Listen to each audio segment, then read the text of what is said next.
What's going on, guys? Well, this is the last video of the Cummins swapped New Holland lx885 turbo. It is finally completed. Well, for the most part. Need to get a new seat, maybe sometime, but the whole thing functions as it should. Boom goes up, down, forks, bucket, goes forward, back just fine, has tons of power. I used it probably for about 2 hours today around the property, moving all my junk. I built these forks for it. Yesterday it took me about 4 hours. I got these forks all built. They're pretty nice. Yeah, the machine works great. I'm super impressed with the way it turned out.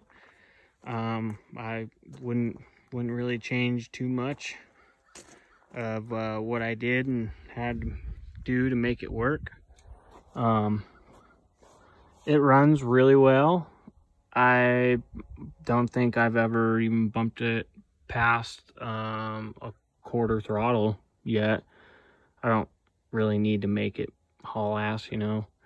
There's no heat related issues. Everything stays cool. Everything works as it should. Got good oil pressure. Coolant works good. It charges. Yeah, I mean, it's just a good running machine so far. I used a GM one wire alternator. That was what fixed my charging issue. I need to redo the plumbing for the air intake. I don't like how it necks down so far, but that'll come in time. Yeah, I think it went real well. For anybody wanting to really try this out, at least for this model is a little bit harder than most because of it being it's a gear driven, fluid filled rear pump or rear plate back there, and I think that's fairly hard to get accomplished, just because of the amount of machining that needs to be done and the fact that you have to have a fluid filled separation, you know, a holding tank, if you will.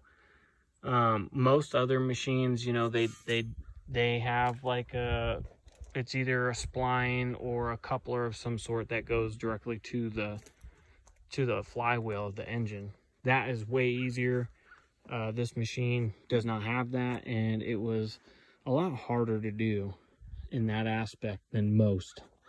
So if you're planning on doing this sort of build, just know that when you're watching these videos, if you do not have this model or one similar to it, it's probably going to be a lot easier as far as actually mounting the pumps to the engine. You know, you guys have seen my previous videos and some of the other things that I've had issues with. I don't even really remember what I left off with on my last video. I'll have to go. I should have went and watched it before I posted this, but I know I had issues with it not running right. It ended up being injection timing. I adjusted that, and it's been fine since then.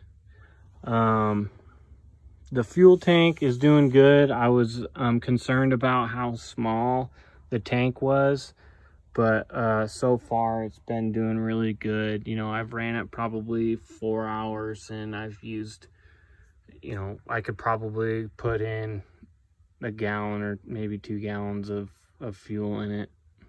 So not a big deal. And again, I'm only running to that. Shoot, we're almost an idle. And it does anything and everything that I want it to. I've probably picked up, I'm gonna guess, I picked up a generator that I have, and it was probably around, I would say around 2,000 pounds, maybe a little bit heavier. And I did not even adjust the machine. It just, you know, as far as the throttle, it ran flawlessly, and picked it up and I moved it around wherever I needed it to. So yeah, everything just works great. So it's on to bigger and better things for this machine.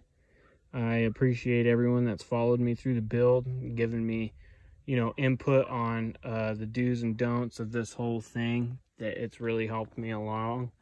I would think if I didn't have some of the support or constructive criticism, that it probably wouldn't have went so smooth.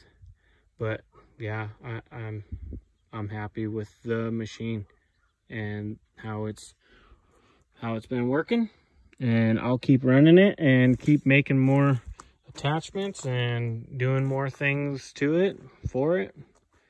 And yeah, got a good machine. So props to everybody that wants to do something like this, to tackle it.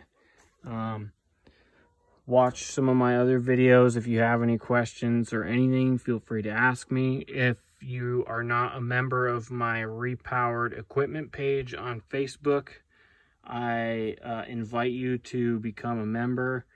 Lots of guys on there with a lot of good info and a lot of cool builds that will get you, you know, your mind going on what to do and can I make this work, and, you know, just to help you kind of get forward and gain some momentum on something like this that looks like it could be a pain in the ass to accomplish. You know, looking at this as a whole, it was like, wow, I don't know if I'm going to make this work, but it did work, and it's been working great for me ever since. So, join the Repower Equipment page. It's a good page. All the info you could ever think of. And a lot of help. And until next time.